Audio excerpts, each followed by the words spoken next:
오늘 하나님이 우리에게 주시는 말씀 다 같이 보겠습니다. 마태복음 5장 13절부터 16절 말씀 다 같이 보도록 하겠습니다. 마태복음 5장 13절부터 16절 말씀, 제가 가지고 있는 성경에는 서쪽에 있습니다. 13절부터 16절 말씀을 제가 봉독하겠습니다. 너희는 세상의 소금이니 소금이 만일 그 맛을 잃으면 무엇으로 짜게 하리요? 후에는 아무 쓸데없어 다만 밖에 버려져 사람에게 밟힐 뿐이니라.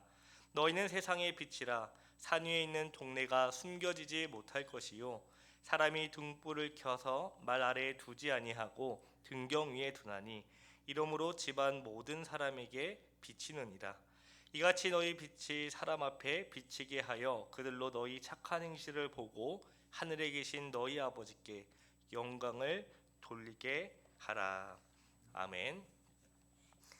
내가 누구인지 이제 알았습니다의 저자인 닐 앤더슨은 당신이 그리스도인으로 성장하며 의미를 찾고 성취감을 누리며 살기 위해서는 기본적으로 당신이 누구인지를 이해해야 한다고 합니다. 구체적으로 그리스도 안에서 하나님의 자녀라는 정체성을 확인해야 한다고 말하죠. 당신은 누구입니까? 라는 질문을 받았을 때 대개는 겉으로 보이는 것을 답한다고 해요. 이름이라든지 내가 살고 있는 거주지라든지 나이 또는 키와 몸무게 등 내가 좋아하는 것들, 그러니까 눈에 보이는 것들을 대답을 한다고 하죠. 그러나 그리스도인에게 당신은 누구입니까? 라는 질문은 더욱 중요하다고 합니다. 그래서 제가 한번 여쭤보겠습니다. 자, 당신은 누구입니까? 이 당신은 누구입니까? 라는 질문을 이제 반대로 말하면 나는 누구입니까? 라고 물어볼 수 있지요.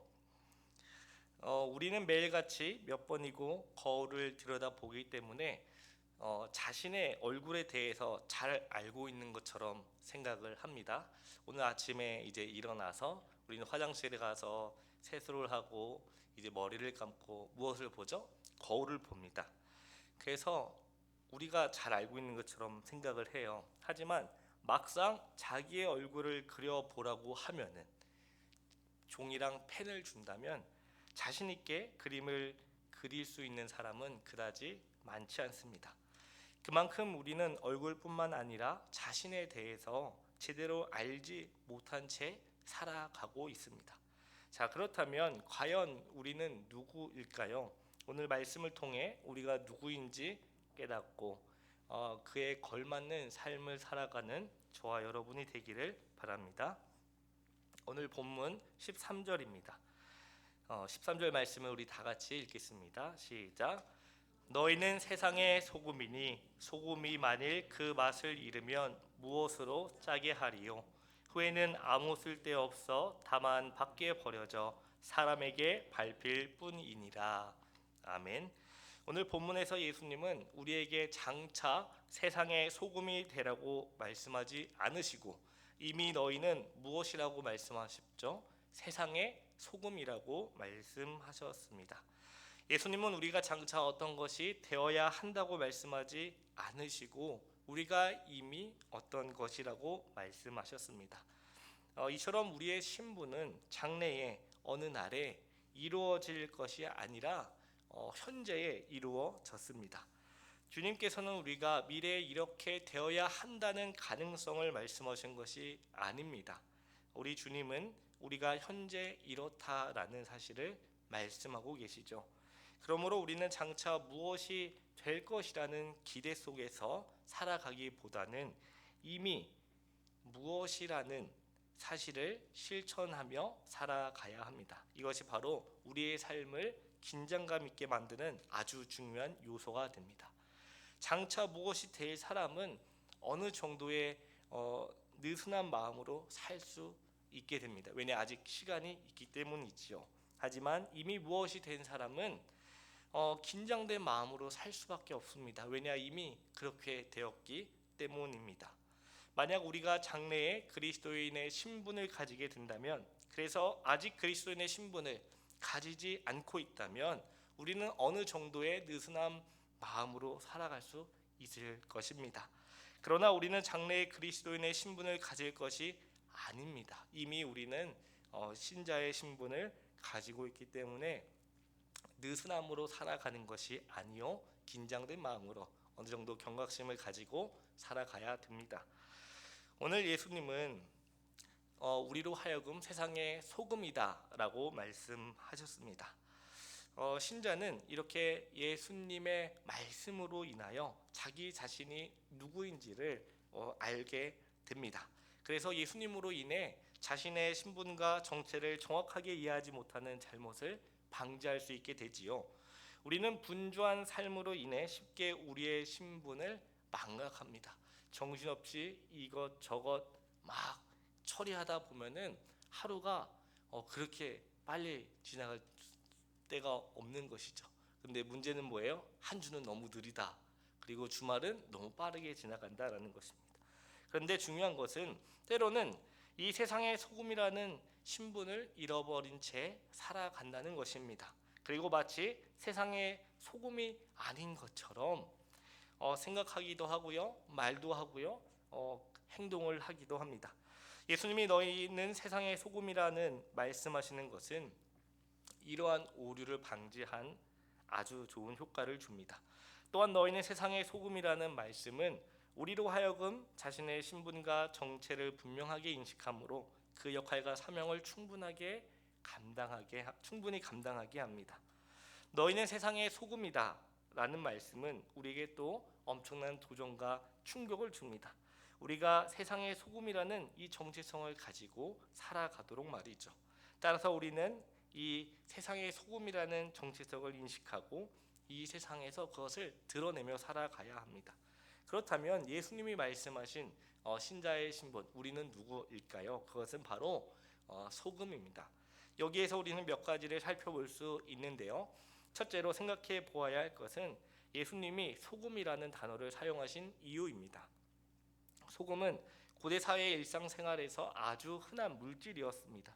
소금은 한편으로 가치가 있으면서도 또한 한편으로 쉽게 구할 수 있기 때문에 무시되기도 하는 물질이었어요.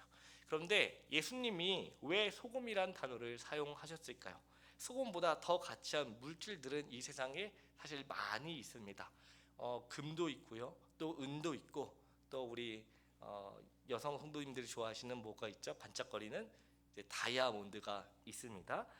그 많은 수많은 물질 중에 왜 예수님께서 소금을 사용하셨을까? 그것은 이 소금과 세상, 말하자면 소금과 땅의 관계가 있기 때문이죠.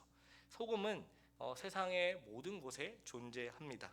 소금은 어디에서나 손쉽게 구할 수 있게 되죠.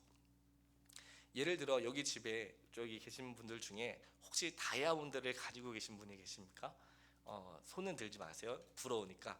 근데 만약에 다이아몬드는 없을 수 있어도 집에 소금이 없는 경우는 거의 없습니다. 그렇죠? 소금이 없으면 어떻게 돼요? 요 앞에 슈퍼에서 사러 가던가 또는 쿠팡 새벽 배송으로 이제 눈 잠자고 일어나면 바로 집 앞에 소금이 이렇게 딱 도착합니다.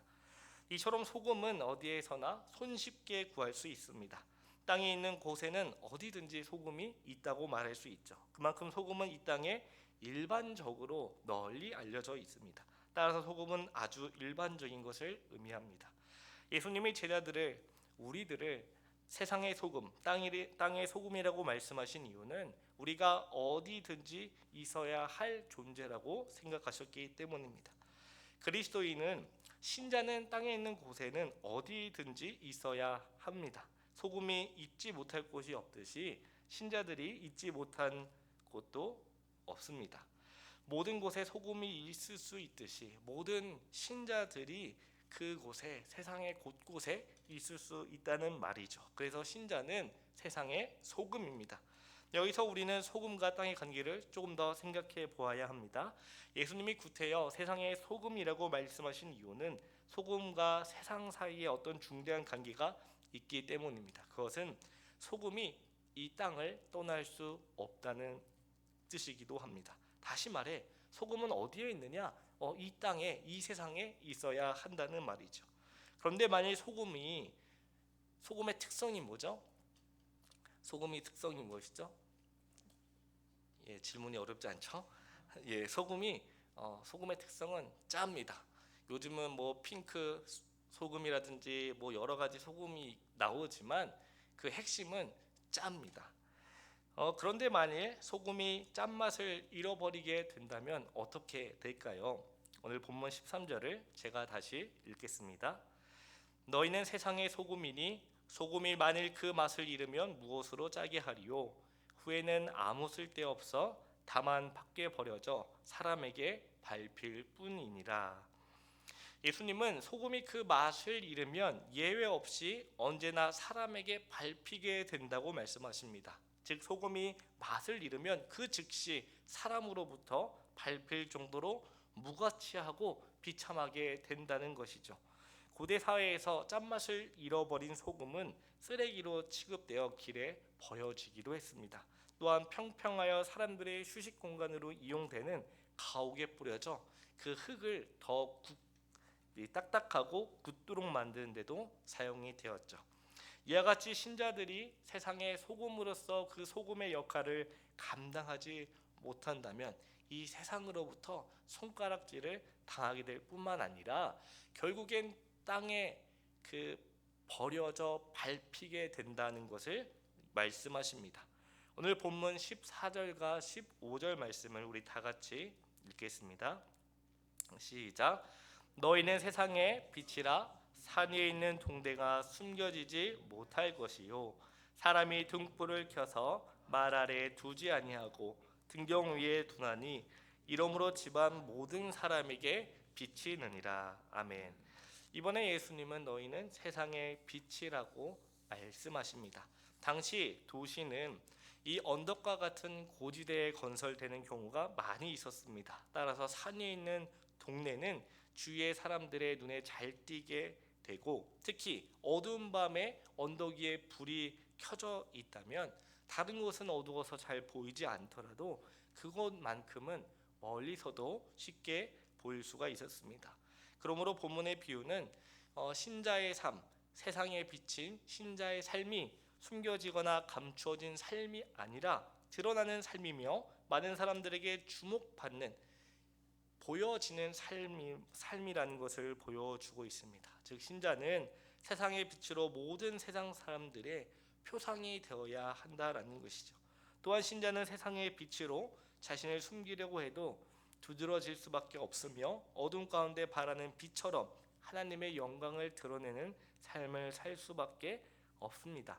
당시 팔레스타인에서는 이 흙으로 만든 작은 접시에 기름을 담고 심지에 불을 비친 그 등불, 이제 램프라고 하죠. 등잔을 주로 사용했었습니다. 이 유대인들은 실내에서 이런 등잔을 그 벽에 이렇게 벽이 돌출이 되었는데 그 등경 위에 두어 그 집을 밝혔습니다.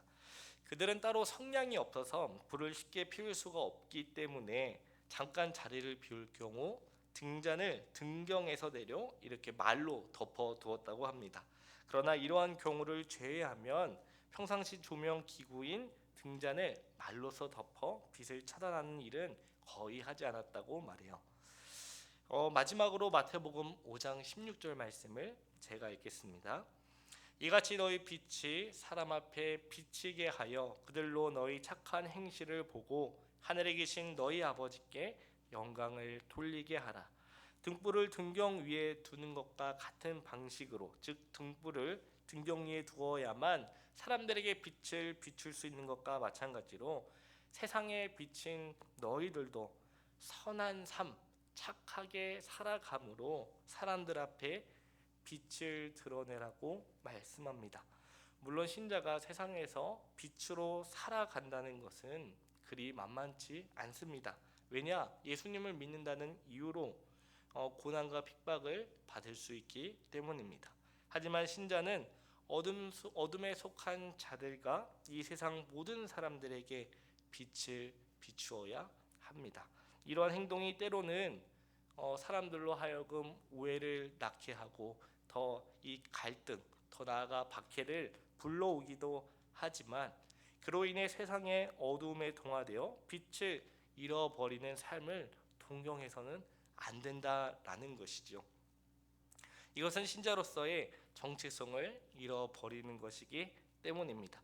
이처럼 고난과 핍박 속에서도 세상의 빛으로서 빛을 비추는 삶을 살아간다면 세상의 모든 사람들뿐만 아니라 핍박하는 사람들조차도 우리를 보고 저들이야말로 정말 예수님의 제자가 맞구나, 살아계신 하나님 아버지께 영광을 돌리게 될 것이라고 말씀합니다.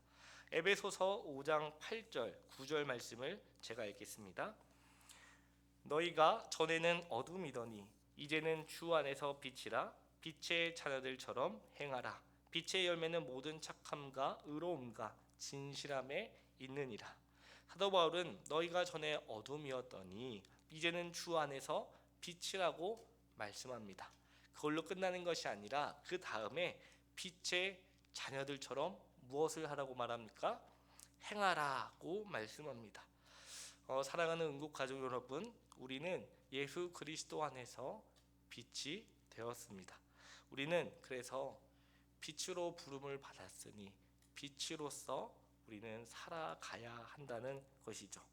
오늘 예수님은 우리로 하여금 너희는 세상의 소금이요 세상의 빛이라고 말씀합니다. 세상이 너무 퍽퍽하여 하루도 살기 쉽지 않고 또 앞으로 내일 어떤 일이 일어날지 모른다 할지라도 예수님께서 우리를 세상의 소금이요 세상의 빛으로 불러주셨다는 사실을 기억하면서 어떤 상황에서도 우리를 부르신 그 소금과 빛의 역할을 성실하게 잘 감당함으로 우리로 하여금 우리의 선행으로 하여금 아직 믿지 않는 자들이 하나님 아버지께 영광을 돌리는 저와 여러분 되기를 간절히 기도합니다. 오늘 우리에게 주신 말씀을 기억하면서 다 같이 기도하겠습니다. 세상의 소금이요 빛으로 불러주신 그 부르심에 감사하여 우리의 착한 행실을 통하여 하나님께 영광을 돌리는 우리 모두가 되게 하옵소서. 우리 다 같이 말씀을 기억하면서 기도하겠습니다. 사랑과 은혜가 많으신 하나님 아버지 감사합니다. 너희는 세상의 소금이요 세상의 빛이라고 말씀하여 주신 주님, 우리가 주님 앞에서 누구인지를 철저하게 깨닫고 그 부르심에 반응하여 우리가 세상의 소금으로 세상의 빛으로 살아가게 하옵소서. 하나님, 우리의 삶이 너무 분주하여서 우리가 세상의 소금인 것과 세상의 빛인 것을 잃어버리고 우리 마음대로 생각하고 말하고 행동한 것을 아버지 회개합니다. 아버지, 어떤 상황 속에서도 우리가 세상의 소금이요 빛이라는 그 사실을 잊지 않게 하셔서 그 소금과 빛의 역할을 이 세상에서 성실히 잘 감당하게 하옵소서. 그래요 하나님께 영광 돌리게 하시고 우리로 하여금 많은 영혼들이 주님 앞에 들어와 주님을 경배하는 그 복된 일이 일어날 수 있도록 하나님 도와주시옵소서. 주님, 이 세상에서 우리를 빛으로 부르신 주님, 그 부르심의 은혜에 감사하여 또 기쁨으로 살아가게 하옵소서. 때로는 우리의 삶이, 우리의 형편이 우리가 기도하고 기대한 바와 잘 맞지 않더라도 주님께서 우리를 불러주셨사오니 그 부르심에 감사하게 하시고 마땅히 소금으로서 빛으로서 행해야 할 바를 잘 감당하는 우리 모두가 될 수 있도록 은혜를 더해 주셔서 아버지, 우리의 힘과 능력으로 이 모든 것을 감당할 수 없습니다. 우리를 빛으로 우리를 소금으로 불러주신 그 은혜에 감사하여 그에 맞게 착한 행실로 하나님 아버지께 영광 돌리게 하옵소서. 주님 감사합니다.